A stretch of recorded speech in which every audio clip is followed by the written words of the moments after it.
إلا أن يدعو الناس إلى التوحيد وأن يحذرهم من الشرك.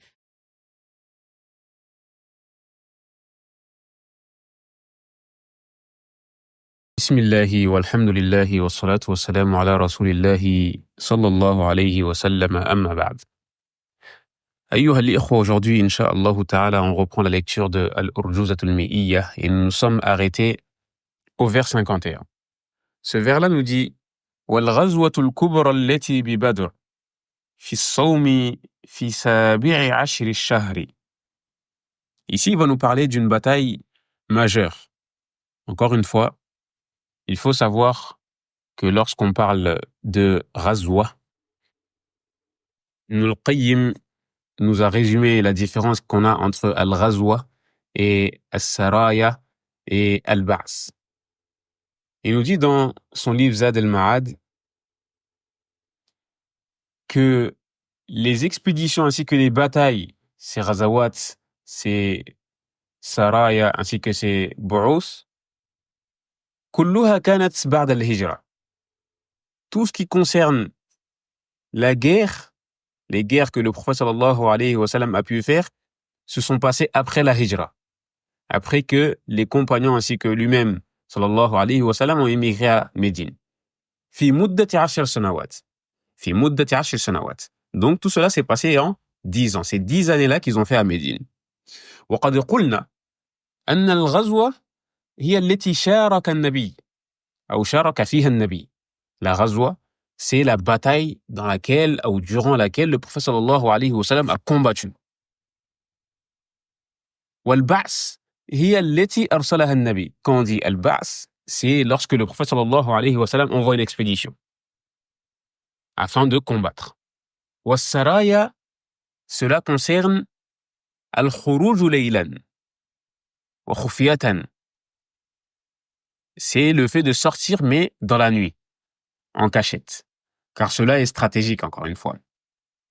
Et il faut savoir que Ummahat al-Ghazawat sont de 7. Les batailles majeures sont de 7 dans l'histoire du prophète sallallahu alayhi wa sallam. Wa fi kulliha nazala Qur'anun. Tamam. Dans chacune de ces batailles-là, il y a des versets qui sont descendus concernant ces dernières. Premièrement, on a Surat al-Anfal, qui est appelée Surat Badr, qui est aussi appelée Surat Badr. Et ensuite, on a Akhir Surat Al-Imran, la fin de Surat Al-Imran, qui est descendue après Uhud. Après, on a Surat Al-Ahzab. Cette sourate-là, beaucoup de versets sont descendus et ça concernait Banu Qurayza.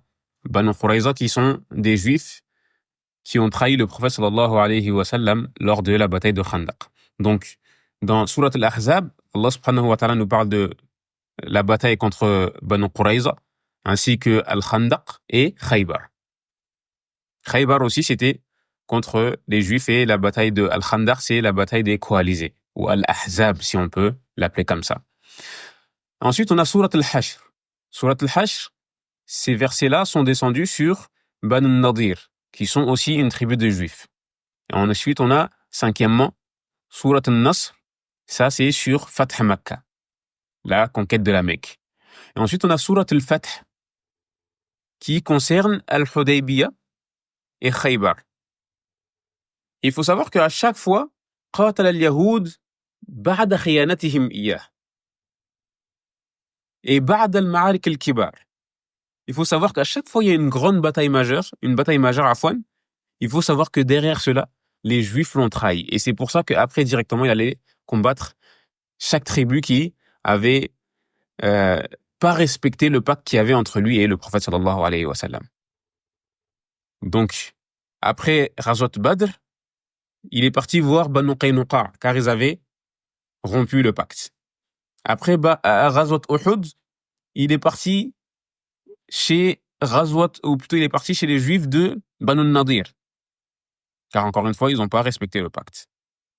Et Ba'd al-Khandaq, il a combattu Banu Qurayza, encore une fois, car ils ont trahi le prophète sallallahu alayhi wa sallam. Et après Al-Hudaybiyah, après Sulh al-Hudaybiyah, qatal al-Yahoud fi Khaybar. Après Sulh al-Hudaybiyah, il est parti combattre les Juifs de Khaybar. Et encore une fois, tout cela, après qu'ils aient rompu leur pacte qu'il y avait entre eux et le prophète sallallahu alayhi wa sallam. Donc ici, Inch'Allah ta'ala, on va revenir sur notre sujet qui est la première bataille majeure, qui est Ghazwat Badr al-Kubra, qui est la bataille de Badr, la grande bataille de Badr. Car comme on a vu, il y avait Ghazwat Badr al-Oula. Mais ici, il n'y a pas eu de combat, encore une fois. Mais ici, là, on parle de Ghazwat Badr al-Kubra, la grande bataille de Badr. Ibn Kassir nous dit concernant cette bataille-là, هي الواقعة العظيمة التي فرق الله بها بين الحق والباطل. C'est la bataille majeure avec laquelle Allah subhanahu wa ta'ala a séparé le vrai du faux. وعز الإسلام وأعز الإسلام, c'est-à-dire il a élevé l'islam. ودمغ الكفر وأهله, et il a anéanti la mécréance ainsi que ses adeptes.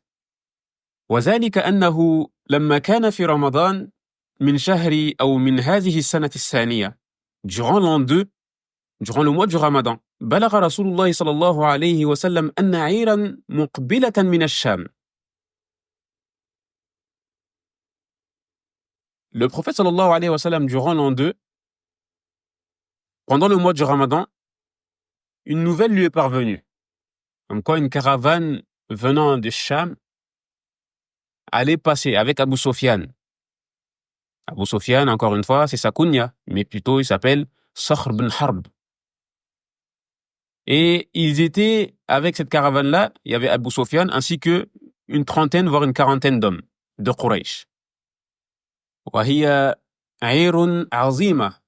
Et il y avait dans cette dernière un butin immense.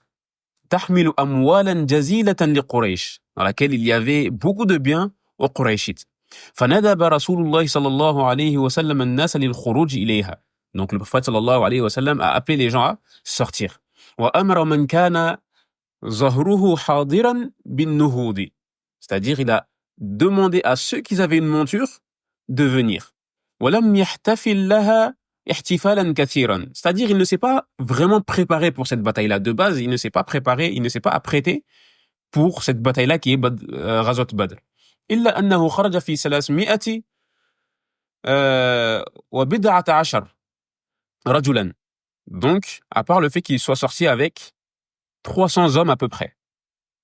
313, les savants ont divergé, mais c'est à peu près dans les 300. 300 personnes. Cela s'est passé quand? Durant le mois du Ramadan, encore une fois, on a dit, durant l'an 2. واستخلف على المدينة على صلاة ابن مكتوم. Et il a laissé Ibn Maktoum, qui est l'aveugle, qui est venu dans l'histoire de Abasa wa Tawalla an ja'ahu al-a'ma, qui est devenu muazzin après cela, qui est devenu celui qui appelait à la prière avec Bilal à Médine. Donc il l'a laissé gérer les affaires à Médine. استعمله على المدينة ولم يكن معه من الخيل إلا فرسان. Durant cette bataille-là, il faut savoir qu'il n'y avait que 2 chevaux. ولم يكن معه من الخيل إلا فرسان للزبير وفرس للمقداد بن الأسود. Un cheval à Zubayr et un cheval à Miqdad bin Aswad, al-Kindi. ومن الإبل 70 بعيرا. Et parmi les chameaux, ils avaient 70 chameaux. يعتقب الرجلان والثلاثة فأكثر على البعير الواحد. Donc, avec ces 70 chameaux-là, et à tour de rôle, chacun montait dessus afin de se faciliter. À un tel point où les compagnons voulaient que le prophète sallallahu alayhi wa sallam, lui, ne tournait pas avec eux. Juste, il restait sur sa monture et eux marchaient. Eux allaient supporter cette chose-là. Mais le prophète sallallahu alayhi wa sallam, encore une fois, on voit cet exemple-là qui donne. Et aussi, encore une fois, ce tawadwa. Il est humble. Regardez ce qu'il va répondre à ses compagnons lorsqu'ils vont lui dire cela. Lestum bi aqwa minni wa lestu bi aghna minkum 'anil ajr. Certes, vous n'êtes pas plus fort que moi. Et aussi, certes, j'ai tout aussi besoin de cette récompense-là, le fait de marcher, bien sûr, que vous. Allahu Akbar. On parle du prophète, la meilleure des créatures, celui dont ses péchés sont effacés. Lorsqu'il tournait, il faut savoir que Ali wa Marsad. Et le prophète sallallahu alayhi wa sallam, eux, avaient un chameau, ils tournaient dessus à 3. Et après, on avait Zayd ibn al-Harisa, wa Anasa, et ainsi que Abu Kabsha. Eux aussi tournaient sur un chameau. Wa Abu Bakr wa Omar wa Abdurrahman bin Aouf ala Jamal. Abu Bakr, Omar et Abdurrahman bin Aouf étaient sur un chameau. Donc, ainsi de suite. Ils tournaient à plusieurs sur un chameau afin de se faciliter. ودفع صلى الله عليه وسلم اللواء إلى مصعب بن عمير وعلي بن أبي طالب وكذلك رجل من الأنصار. Donc, il a donné l'étendard à 3 personnes, Mus'ab, Ali et une personne parmi les Ansar, parmi les auxiliaires. وكانت راية الأنصار يومئذ بيد سعد بن معاذ. Et une autre aussi qu'avait Sa'd bin Mu'az, qui est une personne parmi, enfin, un compagnon parmi les Ansar, un de leurs chefs. وجعل على الساقة قيس بن أبي صعصع. Et il a mis à l'arrière de l'armée Qais bin Abi Sa'sa. As-Saqa, c'est Mu'akhir al-Jaysh, c'est la fin de l'armée. Puis ensuite, il a continué. Et il a envoyé certains hommes prendre des infos concernant ce butin-là qui était avec Abu Sufyan, afin de prendre des informations. Et quant à Abu Sufyan, balaghahu makhraj Rasulillahi sallallahu alayhi wa sallam wa qasduhu iyyahu. Donc, en même moment, bien sûr, avec tous ces préparatifs, Abu Sufyan a su que le prophète sallallahu alayhi wa sallam était sorti et le poursuivait. فاستأجر ضمضم بن عمرو الغفاري إلى مكة مستصرخا لقريش بالنفير إلى غيرهم ليمنعوا من محمد وأصحابه. Donc Abu Sufyan, qu'est-ce qu'il a fait lorsqu'il a entendu que le prophète sallallahu alayhi wa sallam allait venir? Il a envoyé une personne rapidement vers Quraysh pour leur dire de se préparer, car là, tout de suite, il y a le prophète qui va venir avec une armée et qui va vouloir prendre leurs biens, prendre ce butin-là. وبلغ الصريخ أهل مكة فنهضوا مسرعين. Donc, l'alerte a tourné à Quraysh et ils sont sortis rapidement. وأوعبوا في الخروج. Ils se sont préparés pour sortir. Ils sont quasi tous sortis ce jour-là. ولم يتخلف من أشرافهم أحد سوى أبي لهب. Parmi leurs têtes, tout le monde était sorti ce jour-là, sauf Abu Lahab. فإنه عود عنه رجلا كان عليه دين. Et ici, ce jour-là, lui, qu'est-ce qu'il a fait, Abu Lahab? Il a pris une personne pour le remplacer qui lui devait une dette. وحشدوا في من حولهم من القبائل أو من قبائل العرب.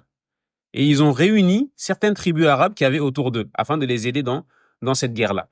وَلَمْ يَتَخَلَّفْ عَنْهُمْ أَحَدٌ مِّن بُطُونِ قُرَيْشٍ إِلَّا بَنِي عَدِيٍّ. Et aucune tribu est restée en arrière, si ce n'est la tribu de Bani Adi. فَلَمْ يَخْرُجْ مَعَهُمْ مِنْهُمْ أَحَدٌ. Banu Adi, il n'y a aucun d'eux qui est sorti dans cette bataille-là. وَخَرَجُوا مِنْ دِيَارِهِمْ كَمَا قَالَ اللَّهُ عَزَّ وَجَلَّ. Ils sont sortis de leur demeure, comme Allah subhanahu wa ta'ala dit. ولا تكونوا كالذين خرجوا من ديارهم بطرا ورئاء الناس ويصدون عن سبيل الله والله بما يعملون محيط. Et ne soyez pas comme ceux qui sortent, ou plutôt sont sortis de leur demeure pour repousser la vérité et avec ostentation publique. Tamam? Et tout cela pourquoi? Pour obstruer le chemin d'Allah subhanahu wa ta'ala. ويصدون عن سبيل الله. Et Allah cerne ce qu'ils font. Allah subhanahu wa ta'ala, c'est lui qui sait tout et c'est lui qui cerne ce que les kuffars peuvent faire jusqu'à nos jours. وَأَقْبَلُوا فِي تَجَمُّلٍ وَحَنَقٍ عَظِيمٍ. C'est-à-dire, ils se sont apprêtés. Ils se sont vraiment apprêtés pour ce jour-là. Ils attendaient que ça, combattre le prophète sallallahu alayhi wa sallam et ses compagnons. Mais encore une fois, فَجَمَعَهُمُ اللَّهُ عَلَى غَيْرِ مِيعَادٍ. Qu'est-ce que ça veut dire? C'est-à-dire Allah subhanahu wa ta'ala les a rassemblés sans leur donner ce qu'ils attendaient. Eux, ils s'attendaient à quoi? À triompher. Mais vous verrez la suite ce qui s'est passé. Et après, le prophète sallallahu alayhi wa sallam s'est mis à consulter ses compagnons. Tamam? Il s'est mis à consulter ses compagnons. فَتَكَلَّمَ كَثِيرٌ مِنَ الْمُهَاجِرِينَ فَأَحْسَنُوا. Beaucoup de d'émigrés, c'est-à-dire ceux qui sont venus de la Mecque à Médine, ont parlé et ils ont dit de bonnes paroles. ثم استشارهم وهو يريد ما يقول الأنصار. Puis ensuite, il a voulu demander l'avis, c'est comme s'il voulait l'avis des Ansar, des auxiliaires. فبادر سعد بن معاذ رضي الله عنه فقال يا رسول الله كأنك تعرض بنا. Ici, Sa'd bin Mu'az vient et parle au prophète sallallahu alayhi wa sallam en disant: Ô messager d'Allah, c'est comme si tu nous voulais nous, c'est-à-dire c'est comme si tu voulais notre avis à nous. Et ici, pourquoi il dit ça? Car lorsqu'il y a eu le serment Bay'atul Aqabatul Oula, l'alliance entre le prophète et ceux de Médine, ici, l'alliance, c'était sur quoi? C'était qu'il le protège à Médine. تمام؟ لأن البيعة التي كانت بينهم كانت بيعة من على الحماية عفوا أهله وعرضه لم يكن للقتال والخروج على الأعداء. Donc cela n'a pas été l'accord qu'il y a eu entre eux, ce n'était pas de sortir et d'aller combattre les ennemis, d'avoir une guerre. Et pourquoi il lui a dit cela? Car encore une fois, le prophète sallallahu alayhi wa sallam, il voulait leur avis.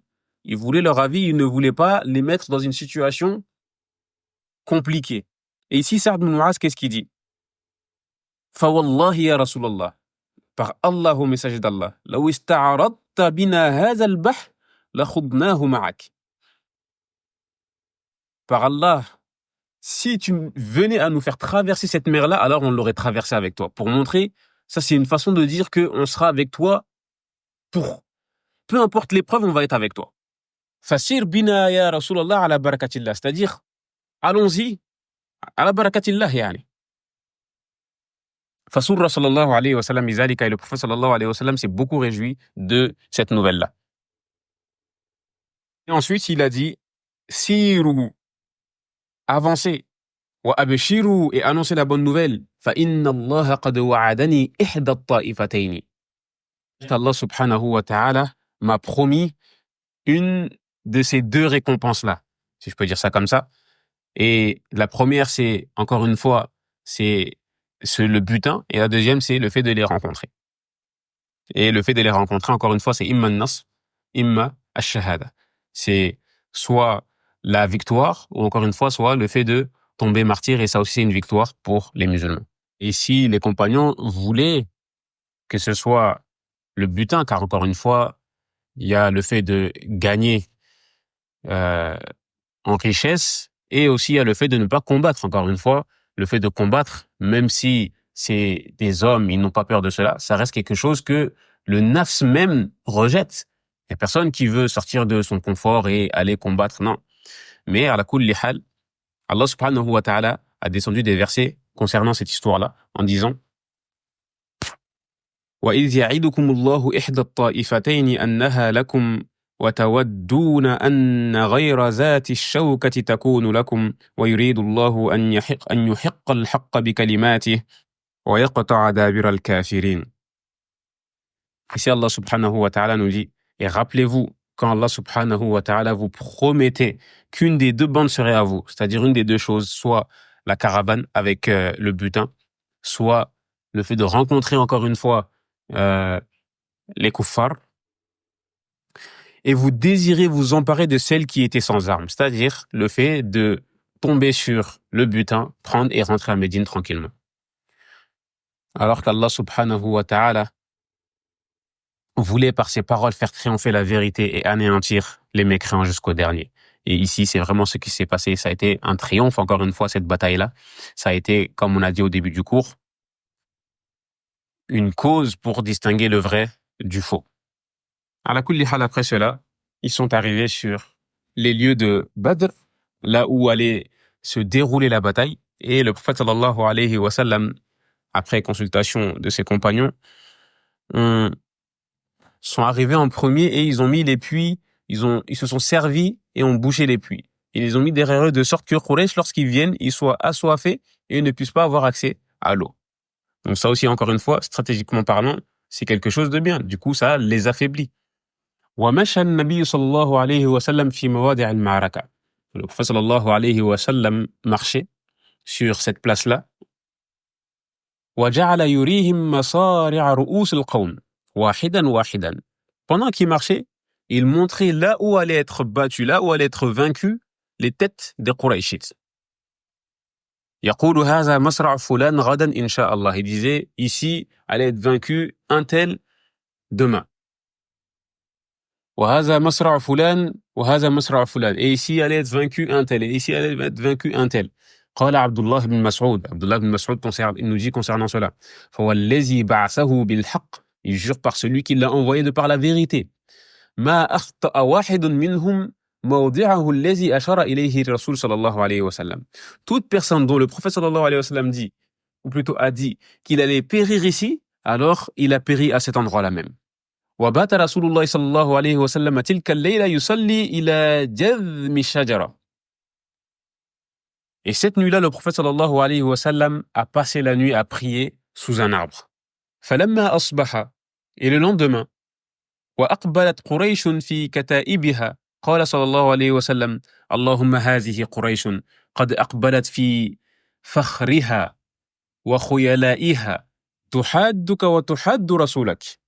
Ici, lorsqu'ils sont arrivés le lendemain, Quraysh, le prophète sallallahu alayhi wa sallam s'est mis à invoquer en disant voici Quraysh dans leur orgueil, ce kibr-là qu'ils avaient en venant avec la musique, avec l'alcool, avec les femmes, en disant qu'ils sont là pour combattre Allah ainsi que son messager, s'opposer à eux. Et ici, certains Qurayshites ont voulu retourner lorsqu'ils sont arrivés, comme Hakim bin Hizam ou Utba bin Rabi'a. Ils ont voulu retourner, mais Abu Jahl n'a pas voulu qu'ils retournent. Ils sont arrivés jusque-là. Abu Jahl, encore une fois, voulait en finir avec le prophète. Depuis très longtemps, il voulait le tuer avec tout le mal qu'il a pu lui faire. Et ils se sont disputés avec Utba. Donc à partir d'ici, les deux armées sont face à face. Tamam. Et les gens de Quraysh ont demandé Al-Mubaraza. Al-Mubaraza, c'est comme de nos jours ce qu'on peut appeler des tête-à-tête. Et Quraysh ont sorti 3 personnes, Utba, Shayba et Al-Walid bin Utba. Ces 3 personnes-là sont sorties et ont demandé un affrontement. فخرج إليهم من المسلمين 3 من الأنصار. Puis, lorsqu'ils ont demandé cela, il y a 3 auxiliaires qui sont sortis, des habitants de Médine. Ils sont venus afin de les affronter. Et qui sont ces 3-là? On a Aouf et Muawwid et on a Abdullah ibn Rawaha. On a ces 3-là qui sont sortis pour faire cet affrontement avec les 3 de la Mecque. فقالوا لهم من أنتم. Les gens de Quraysh, encore une fois, toujours dans l'orgueil, vous êtes qui, vous? Ils leur ont dit, vous êtes qui? قالوا من الأنصار. Et ils ont dit, nous sommes parmi, ou plutôt, nous faisons partie des Ansar. فقالوا أكفاء كرام وإنما نريد بني عمنا. فبرز لهم علي وعبيدة بن الحارثة وحمزة. Ils ont dit, non, nous on veut pas de vous, nous on veut nos cousins. On veut ceux de chez nous. Et du coup, à ce moment-là, est sorti Ali ibn Abi Talib et Ubayda ibn al-Harith et Hamza. Donc, ces 3-là sont sortis qui font partie de Quraysh, de base. Parmi ces 3-là, on avait Hamza qui était contre Utba. Et Hamza l'a tué. Et on avait Ali qui était contre Al-Walid. Et Ali aussi l'a tué. Et ensuite, maintenant, il reste qui? Il nous reste Shayba et Ubayda ibn al-Harith. Ces 2-là se sont affrontés, c'était serré, et ensuite les 2 se sont blessés. Et lorsque Hamza et Ali ont fini avec leurs combattants, ils sont partis l'aider et ils ont tué Shayba. Et ici, il faut savoir que Ubayda ibn al-Harith a été blessé. Ici, il a été blessé. Certains ont dit que sa jambe fut coupée. Et il est resté ainsi jusqu'à mourir bis-Safra, c'est-à-dire c'est dans une vallée. Qu'Allah lui fasse miséricorde et l'agrée. وفي الصحيح أن عليا رضي الله عنه كان يتأول قوله تعالى هذان خصمان اختصموا في ربهم. Il a été rapporté dans l'authentique de Al-Bukhari que Ali faisait le tafsir de ce verset-là en disant, le tafsir de ce verset-là, qui est هذان خصمان اختصموا. voici deux personnes qui ont divergé durant, ou plutôt concernant leur Seigneur. Il dit que c'est ces fameuses confrontations qu'il y a eu juste avant la bataille de Badr. Mais ici, Cheikh Abdelazak al-Badr, c'est un commentaire intéressant en disant, ce verset-là, il fait partie de Surat al-Hajj. Et Surat al-Hajj, elle est makki, c'est-à-dire elle est descendue avant la hijra. Du coup, al-Mubaraza, bon, Ghazat Badr, c'est après la hijra. Donc du coup, il nous dit, al-Mubaraza dakhilun fil aya. Cela fait partie du verset, certes, mais le verset est descendu avant. Le verset est descendu avant. Il faut savoir qu'à partir de là, la bataille a commencé. Lorsque les affrontements, ces confrontations-là se sont finies, la bataille a commencé. Thumma hamiya al-watis et iltaqa as-saffan. C'est-à-dire les deux armées se sont rentrées dedans. Washtadda al-qital. Et la bataille fut lourde, fut intense. Wa nazala an-nasru. Et la victoire est descendue. واجتهد رسول الله صلى الله عليه وسلم في الدعاء. Et le prophète صلى الله عليه وسلم invoquait beaucoup. وابتهل ابتهالا شديدا. C'est-à-dire, il a fait énormément d'efforts dans cela, jusqu'à un tel point où plutôt, où Abu Bakr vient le voir en disant, certes, Allah va exaucer tes invocations. Allah va te secourir. Et le prophète sallallahu alayhi wa sallam continue en disant, Allahumma in tulik hadhihi al-asaba la tu'badu fil ard. Oh Allah, si ce groupe-là, en parlant des compagnons ainsi que le prophète, périt, meurt, alors il faut savoir que tu ne seras pas adoré sur terre. فذلك قوله تعالى استستغيثون ربكم فاستجاب لكم أني ممدكم بألف من الملائكة مردفين. Subhanallah. Dans ce verset-là, Allah subhanahu wa ta'ala descend et dit, et rappelez-vous le moment où vous implorez le secours de votre Seigneur, en parlant de la bataille de Badr, et qu'il vous exauça aussitôt, c'est-à-dire Allah subhanahu wa ta'ala a répondu à l'appel aussitôt, rapidement, et il a dit, je vais vous renforcer d'1 millier d'anges. C'est-à-dire, il va leur rajouter des anges qui vont venir, qui vont les aider dans cette bataille-là. Anni mumiddukum bi alfin min al-malaikati murdifin. Murdifin, c'est quoi? C'est-à-dire successivement. يعني متتابعين. ثم أخفى رسول الله صلى الله عليه وسلم إخفاءة ثم رفع رأسه وهو يقول أبشر يا أبا بكر هذا جبريل على ثناياه النقع. Puis le prophète sallallahu alayhi wa sallam a fermé les yeux quelques instants, puis les a rouverts et a regardé vers le ciel en disant, annonce la bonne nouvelle, ô Abu Bakr, voici Jibril sur sa monture qui est suivie de poussière, c'est-à-dire il est en train de combattre aussi. Et les anges combattaient, et il faut savoir que les mécréants ne les voyaient même pas. À certains moments, il se peut que les musulmans combattaient, ils voyaient des mécréants se faire frapper, s'écrouler, s'envoler et sans même les toucher. وكان الشيطان قد تبادى لقريش في سورة سراقة بن مالك. Il faut savoir que الشيطان, il est venu sous l'image de Suraqa ibn Malik. فأجارهم وزين لهم الذهاب إلى ما هم فيه. Il leur a embelli les choses, il les a poussés à venir combattre. C'est pour ça qu'Allah subhanahu wa ta'ala a descendu un verset concernant cela. وَإِذْ زَيَّنَ لَهُمُ الشَّيْطَانُ أَعْمَالَهُمْ وَقَالَ لَا غَالِبَ لَكُمُ الْيَوْمَ مِنَ النَّاسِ وَإِنِّي جَارٌ لَكُمْ فَلَمَّا تَرَاءَتِ الْفِئَتَانِ نَكَصَ عَلَى عَقِبِهِ وَقَالَ إِنِّي بَرِيءٌ مِّنكُمْ إِنِّي أَرَى مَا لَا تَرَوْنَ. Ici, Allah subhanahu wa ta'ala nous dit que Ash-Shaytan leur a embelli leur action et il leur a dit, personne parmi les humains ne peut vous dominer aujourd'hui. Quand il a vu leur nombre et tout, il a commencé à leur monter la tête. Personne ne peut vous dominer avec ce nombre-là. Et je suis votre soutien. Mais lorsque les deux groupes se sont vus l'un l'autre, alors ici, il s'est enfui. Pourquoi? Encore une fois. Car Allah subhanahu wa ta'ala a envoyé des anges que les mécréants ne voyaient pas, mais que Shaitan lui-même voyait. Et c'est pour ça même à la fin du verset, il dit, je me désavoue de vous. je vois ce que vous ne voyez pas et je crains Allah et Allah est dur en punition. Ici, directement, qu'est-ce qu'il a fait? Il leur a embelli leur action. Et ça, c'est le travail de Shaitan. Il vient, il t'embellit la chose. Tu la vois bien, tu vois pas le mal, tu le fais. Et une fois que tu es dedans, il te laisse. Et c'est la même chose qu'il va faire le jour du jugement. Allah subhanahu wa ta'ala nous dit concernant la lâcheté de Shaitan.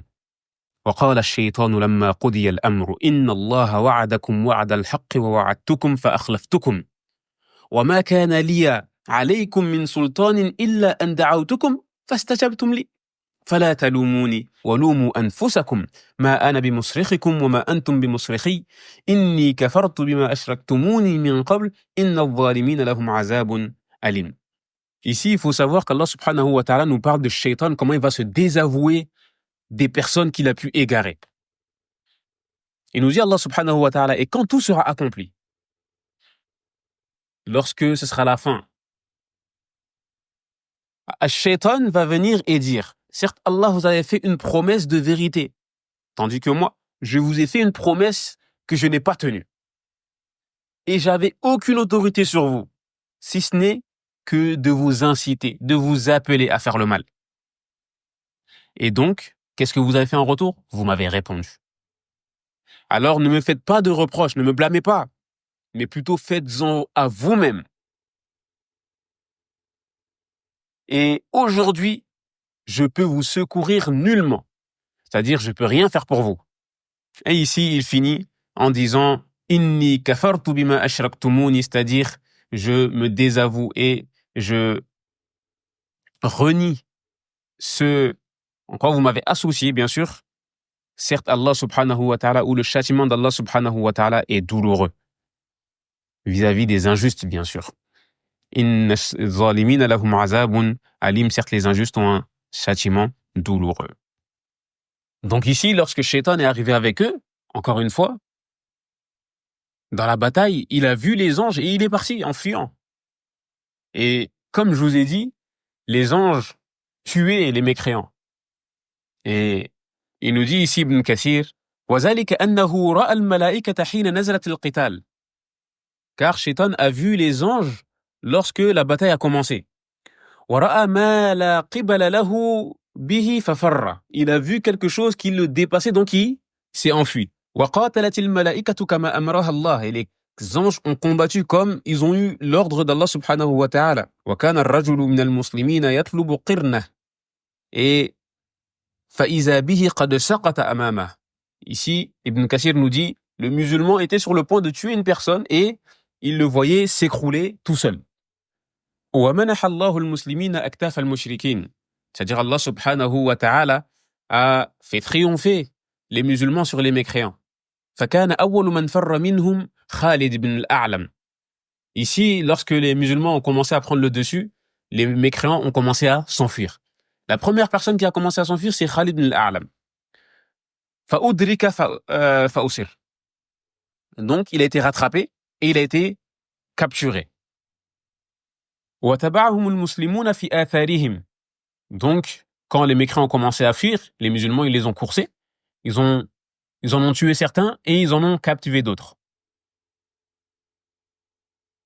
فَقَتَلُوا مِنْهُمْ 70. Ce jour-là, il y a eu 70 morts chez les mécréants. وَأَسَرُوا 70. Et ils ont capturé 70. وَأَخَذُوا غَنَائِمَهُمْ. Et ils ont pris leur butin. فكان من جملة من قتل من المشركين ممن سمى رسول الله صلى الله عليه وسلم موضعه. Parmi ceux qui étaient morts, parmi les 70, on avait ceux que le prophète sallallahu alayhi wa sallam avait cités la veille. On avait Abu Jahl, qui est Abu al-Hakam, Amr ibn Hisham, alayhi min Allahi ma yastahiq. Et c'est qui l'a tué? C'est deux jeunes parmi les Ansar. L'un s'appelle Muaz ibn Amr et le second s'appelle Muawwidh ibn Afra. وتتم عليه عبد الله ibn Mas'ud. Ou plutôt, وتتم عليه عبد الله ibn Mas'ud. Et Abdullah ibn Mas'ud les a aidés dans cela. واحتز رأسه وأتى به رسول الله صلى الله عليه وسلم فسر بذلك. Et il a coupé sa tête et il l'a ramené chez le prophète sallallahu alayhi wa sallam pour montrer qu'il était bien mort. Parmi les têtes de Quraysh qui sont tombées ce jour-là aussi, on a Utba wa Shayba ibn Rabi'a. Utba et Shayba sont les fils de Rabi'a, Wal-Walid ibn Utba. Et aussi on a Umayya ibn Khalaf. Umayya ibn Khalaf, cette personne-là qui a torturé Bilal durant des années. Puis ensuite, فأمر بهم رسول الله صلى الله عليه وسلم فسحبوا إلى القليب. Puis ensuite, le prophète sallallahu alayhi wa sallam a ordonné de les enterrer. ثم وقف عليهم ليلا, puis il s'est mis debout devant eux une nuit. فبكتهم وقرعهم. Il les a réprimandés ici en disant بئس عشيرة النبي كنتم لنبيكم. Ici, il les réprimande avec tout ce qu'ils ont fait avec leur prophète, bien sûr, encore une fois, c'est leur prophète. Il a été envoyé linnasi kaffa. Il a été envoyé à tout le monde. كذبتموني وصدقني الناس. Vous m'avez démenti et d'autres personnes sont venues et m'ont cru. وخذلتموني ونصرني الناس. Vous m'avez trompé et j'ai été secouru par d'autres. وأخرجتموني وآواني الناس. Et vous m'avez sorti de chez moi en parlant de la Mecque et j'ai été recueilli par d'autres personnes. Une fois ici, on voit la faïda que malgré que ce soit des mécréants, ici, il faut savoir que le fils d'Adam est honoré. وَلَقَدْ كَرَّمْنَا بَنِي آدَمَ. Allah subhanahu wa ta'ala a honoré le fils d'Adam. Malgré que ce soit des mécréants, alors ici, il les a quand même enterrés dignement, il ne les a pas laissés comme ça. Donc ensuite, أقام رسول الله صلى الله عليه وسلم بالعرصة ثلاثة. Al-Arsa, c'est la place où il y a eu la bataille. Il est resté là-bas 3 jours. Et ça, c'était une chose qu'il faisait. Lorsque tu es sur une bataille et que la bataille finit, alors tu restes là-bas 3 jours pour montrer que c'est toi qui as triomphé. Puis il nous dit ثم ارتحل بالأسارى والغنائم. Puis ensuite, après ces 3 jours-là, il est reparti avec les prisonniers et le butin. وأنزل الله تعالى في وقعة بدر سورة الأنفال. Et comme on a dit, après chaque bataille majeure, il y a un Coran qui est descendu. Et là, ici, c'est Surat Al-Anfal qui est descendu. Et c'est pour ça qu'elle est appelée aussi Surat Badr. Et pendant que le prophète sallallahu alayhi wa sallam était bis Safra, il a distribué le butin, comme Allah subhanahu wa ta'ala lui a ordonné. ثم إن رسول الله صلى الله عليه وسلم استشار الصحابة في الأسارى. Puis ensuite, le prophète sallallahu alayhi wa sallam a consulté ses compagnons concernant les prisonniers. Et le prophète sallallahu alayhi wa sallam, cela faisait partie de sa guidée. Il demandait beaucoup de conseils, alors que c'est sur lui que descend la révélation. وَشَاوِرْهُمْ فِي الْأَمْرِ. Et consulte-les dans tes affaires. Donc il les a consultés. ماذا يصنع بهم. Qu'est-ce qu'il va faire de ces 70 prisonniers-là. فأشار عمر بن الخطاب رضي الله عنه بأن يقتلوا. Omar ibn al-Khattab, il rigole pas trop. Il a dit, faut les tuer. وأشار أبو بكر الصديق رضي الله عنه بالفداء. Ici, Abu Bakr a donné son avis en disant qu'il fallait donner une rançon. وهوي رسول الله صلى الله عليه وسلم ما قال أبو بكر. Et le prophète صلى الله عليه وسلم a penché vers ce qu'a dit Abu Bakr. فحلل الله لهم ذلك. Et Allah subhanahu wa ta'ala leur a facilité dans cela. Et وقد روى مسلم في صحيحه. Muslim rapporte dans son authentique qu'Ibn Abbas rapporte dans un hadith assez long qu'on ne va pas citer ici. Il dit que فجعل رسول الله صلى الله عليه وسلم فداءهم 400. Donc la rançon fut ce jour-là 400, c'est-à-dire 400 dirhams. ورجع رسول الله صلى الله عليه وسلم إلى المدينة مؤيدا مظفرا منصورا قد أعلى الله كلمته ومكن له وأعز نصره فأسلم حينئذ بشر كثير من أهل المدينة ومن ثم دخل عبد الله بن أبي بن سلول وجماعته من المنافقين في الدين تقية. Donc ici, pour finir, il nous dit que le prophète sallallahu alayhi wa sallam est revenu à Médine victorieux avec la réussite et Allah subhanahu wa ta'ala a élevé sa parole. Il l'a secouru. Et ce jour-là, beaucoup de personnes sont rentrées dans l'islam. Surtout à Médine. Parmi les gens de Médine, beaucoup de gens sont rentrés dans l'islam, encore plus. وَمِنْ ثَمَّ دَخَلَ عَبْدُ اللَّهِ بْنِ سَلُولٍ وَجَمَاعَتُهُ مِنَ الْمُنَافِقِينَ فِي الدِّينِ. Et aussi, à partir de là, lorsque la puissance des musulmans fut connue, là encore une fois, les hypocrites font face, montrent leur tête. Et ici, Abdullah ibn Ubay ibn Saloul, qui est la tête des hypocrites, ainsi que son groupe sont rentrés dans l'islam. Encore une fois, taqiyatan, pour ne pas avoir affaire à eux, pour se protéger. Et avant cela, comme on le dit souvent, les hypocrites se montraient pas. C'est comme aujourd'hui, les gens ne se cachent plus quand ils veulent attaquer l'islam. Mais lorsque l'islam devient forte, alors ici, là, les hypocrites vont sortir la tête de l'eau. Donc c'est qu'après Ghazwat Badr que les hypocrites ont commencé à se montrer. Pour finir cette histoire, il faut savoir que durant cette bataille-là, certains points essentiels de cette bataille-là, il faut savoir que les musulmans étaient 310 ce jour-là, à peu près.